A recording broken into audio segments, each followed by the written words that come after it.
Sergio Chousa es economista y es director de la consultora Sarandí. Gracias por tu tiempo, Sergio. A vos a disposición.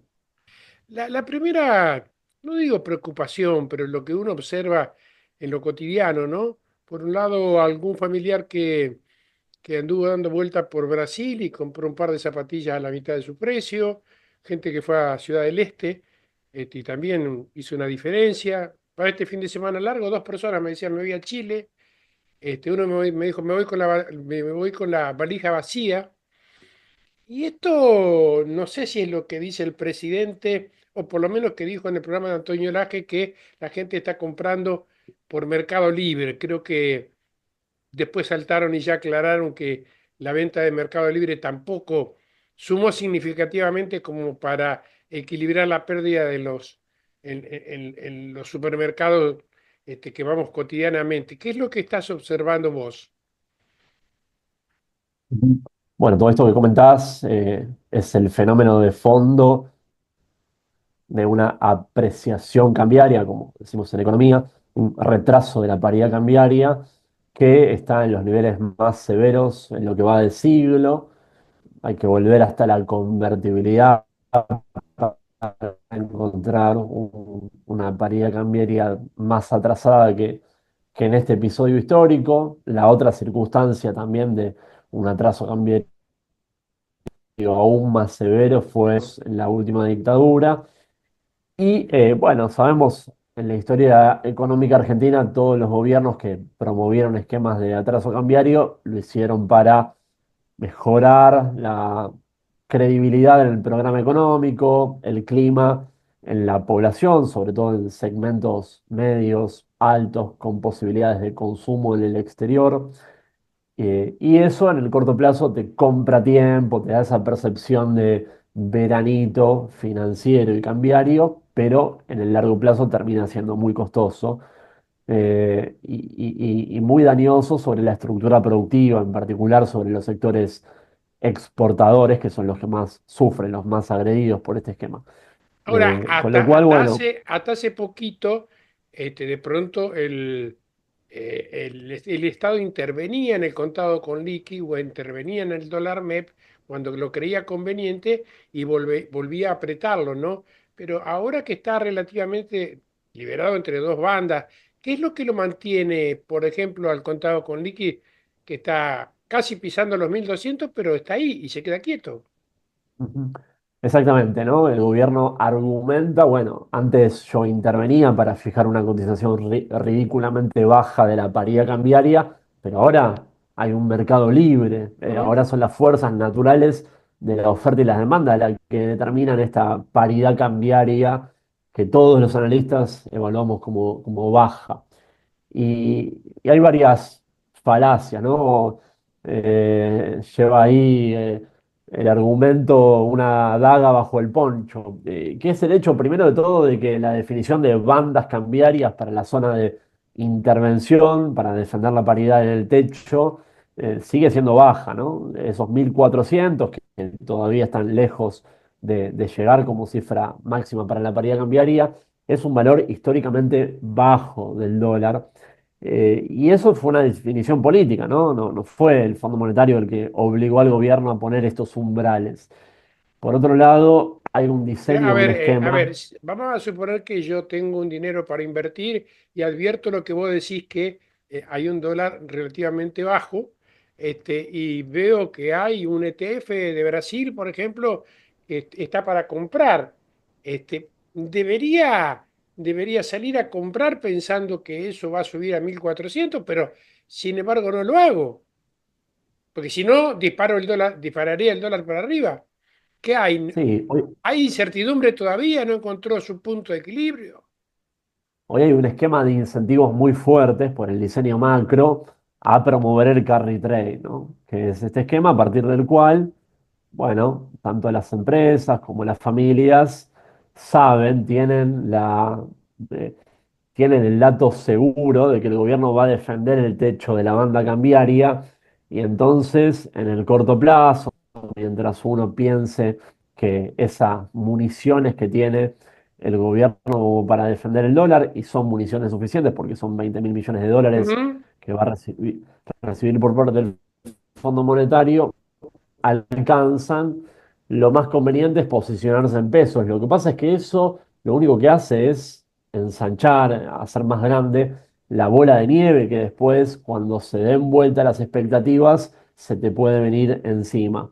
Y esto es un problema, ¿no? Porque los pesos, hoy capitalizándose en un plazo fijo, en un fondo común de inversión, en cualquier inversión en pesos, bueno, empiezan cada vez a pesar más medidos, evaluados en dólares, con una paridad cambiaria que está estable.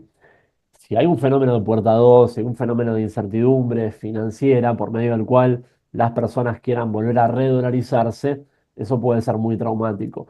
Y el gobierno tiene una salida para esto. Uno dice, bueno, hay un mercado y una oferta y una demanda, pero el gobierno está habilitado con el nuevo programa con el Fondo Monetario a intervenir comprando al interior de la banda cambiaria. O sea, hoy podría ponerle un piso a la paridad cambiaria y nadie diría que es un piso elevado. Si sale a comprar en los niveles actuales, 1.173 pesos, bueno, se dota de reservas, va sumando artillería para defender a futuro de forma más genuina, más natural una cotización y de esa forma le da una resolución al problema de la falta de reservas que sigue siendo muy agudo.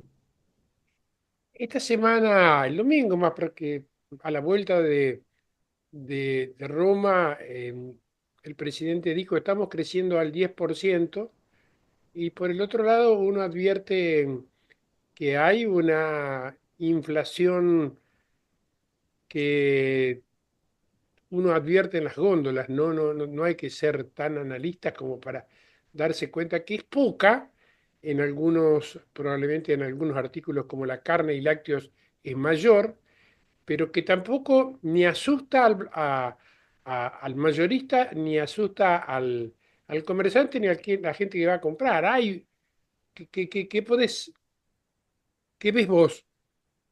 Ujú. Sí, hay menos inflación que en la etapa final, por ejemplo, del gobierno anterior o en los primeros meses de la gestión Milei, Ujú. donde teníamos una situación totalmente convulsionada, comportamientos pre-hiperinflacionarios, pero sigue siendo una inflación elevada en términos regionales, en términos mundiales, y además es una inflación enteramente en dólares, ¿no? Cada aumento de precios en un contexto de paridades cambiarias estables es inflación en dólares. La inflación en dólares lo que hace es restarle competitividad a tu sector productivo, a las empresas. Y eso es peligroso porque, bueno, debilita las cuentas externas de la economía, debilita los excedentes comerciales y si vos no lográs darle sostenibilidad a tu sector externo, más temprano que tarde terminás incubando una nueva crisis con episodios devaluatorios fuertes. Entonces, yo diría... El gobierno es evidente que logró poner en caja y evitar una hiper, pero el problema de la inflación todavía no está resuelto, ni mucho menos. Queda mucho recorrido por transitar para converger a los niveles de países normales y un 3% mensual definitivamente está desacoplado de los niveles actuales en cualquier país del mundo. Hoy el mundo no tiene inflación, tiene un 3% en el año la mayoría de los países de la región, Y por con lo una cual, cosa es tener una inflación baja con un poder adquisitivo alto. Si yo gano, qué sé yo, 2.000, 3.000 dólares mensuales como un obrero de Estados Unidos y no tengo inflación, es una historia. Si yo gano 700 dólares como gana una persona que está en salud o que se inicia en la policía, en gendarmería, y no tengo poder de consumo, y sí, tengo una inflación porque no consumo, porque el almacenero quiere seguir vendiendo y no tiene consumo. No sé hasta dónde, o sea, si sí. tenemos que tener esta inflación así, es privándonos de comprar. Bueno, la primera etapa de la reducción inflacionaria se dio a expensas de inducir una recesión muy severa en términos productivos y en términos de consumo. Lo primero empieza a encontrar un piso y está rebotando. Objetivamente, los niveles de actividad en la mayoría de los sectores han encontrado un piso, pero Ujú. lo segundo no. sigue siendo muy heterogénea la recuperación del consumo. El segmento masivo, supermercados, locales de cercanía, autoservicios, sigue muy mal en términos de los números agregados, y el consumo más selectivo o premium, escrituras de propiedades, automóviles, 0 kilómetros, ahí sí se ve un repunte. En términos generales, yo Está te bien, pero diría ¿por qué? el Porque salario primero disponible en el el precio de un año. automóvil comparado internacionalmente está sobrevaluado. Entonces dice, sí, me compré un auto en dos a cuota fija, pero una mentira, porque ya cuando te dan el crédito te cobran primero una tasa por darte el crédito y segundo está sobrevaluado. O sea que en vez de bajarte el valor del auto, te lo aplican a la financiación. Me parece que es medio de engaña pichanga eso de los autos en cuota fija. No, obviamente seguimos teniendo valores de los bienes de consumo durables, muy en particular en el segmento automotriz al que te referís, es una realidad, que están altos, siguen Ujú, siendo muy caros. Uno podría decir, juega un rol en la estructura impositiva. Argentina tiene más impuestos que otros países comparables. Y después, bueno, hay cierto grado de concentración, ¿no? Falta competencia en el sector, de modo tal de que algunas automotrices que no solamente comercializan, sino producen localmente, no terminen cazando en una pecera. Recordemos 2022 y 2023, ujú. habían faltantes de stock y después entonces los sobreprecios eran muy significativos. En lo que te referís a los planes de ahorro, Sí. definitivamente desde el punto de vista financiero, son totalmente inconvenientes. La opción siempre más sensata es pagar el valor cash y no meterse en un esquema de ahorro, donde hay eh, las cuotas fijas a tasa cero, en realidad enmascaran costos encubiertos que a veces son muy significativos. Pero bueno, hasta que Argentina no mejore no solamente la estructura productiva, sino reduzca los costos logísticos, trabaje en una agenda de competitividad sistémica, es difícil pensar que podemos tener valores de los productos durables comparables a otros países de la región. Falta mucho. La última pregunta, Sergio, tiene que ver con alguien que tenga algún excedente porque recibió una herencia, porque la ahorró en toda la vida.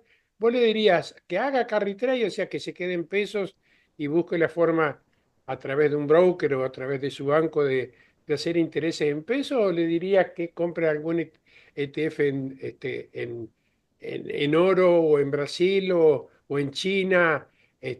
¿Cuál sería, no sé si la palabra es consejo, tu mirada de lo que se puede hacer en los próximos 90 días para quien tiene un excedente? Bueno, hay que diferenciar lo que pasa a corto plazo de una tendencia un poco más larga. La verdad es que nuestro país todavía no tiene garantizado un proceso de normalización de las cuentas externas que se demuestre sostenible en el tiempo. Con lo cual, siempre la opción segura de dolarizar y tener posiciones conservadoras para los que no son muy afines a tolerar niveles de riesgo elevados Ujú. es una opción satisfactoria. Digo, nadie podría argumentar que hoy el que se dolariza lo hace a una paridad cambiaria, a un valor del dólar caro. La pregunta en todo caso es cuánto tiempo puede sostenerse estos niveles de paridad cambiaria barata. Y bueno, ahí muchos argumentan que es sostenible por un tiempo más, y otros somos un poco más escépticos porque no vemos que esto cierre el sector externo de la economía. Y después los que están un poco más optimistas en el devenir económico del programa macro de Milei, sí pueden apostar de acá a algunos meses vista, a hacer tasa de interés en pesos. Para eso, más que el plazo fijo, conviene comprar los títulos del Tesoro Nacional Ujú. de corto plazo. Hay algunos que vencen antes de las elecciones, con lo cual es difícil pensar que va a haber un abandono del régimen cambiario actual, o sea, que el valor del dólar va a superar los 1.400 pesos, que es ese techo de la banda cambiaria móvil al 1% mensual, de acá a las elecciones, ¿no? Hay, como decíamos antes, municiones como para sostener ese valor. Para entonces los que quieran tolerar un poco más de riesgo, las opciones a tasa de interés, a tasa fija, no son malas alternativas. Te agradezco muchísimo el contacto y estas palabras, ¿eh? Te dejo No, a vos, un abrazo fuerte. a disposición.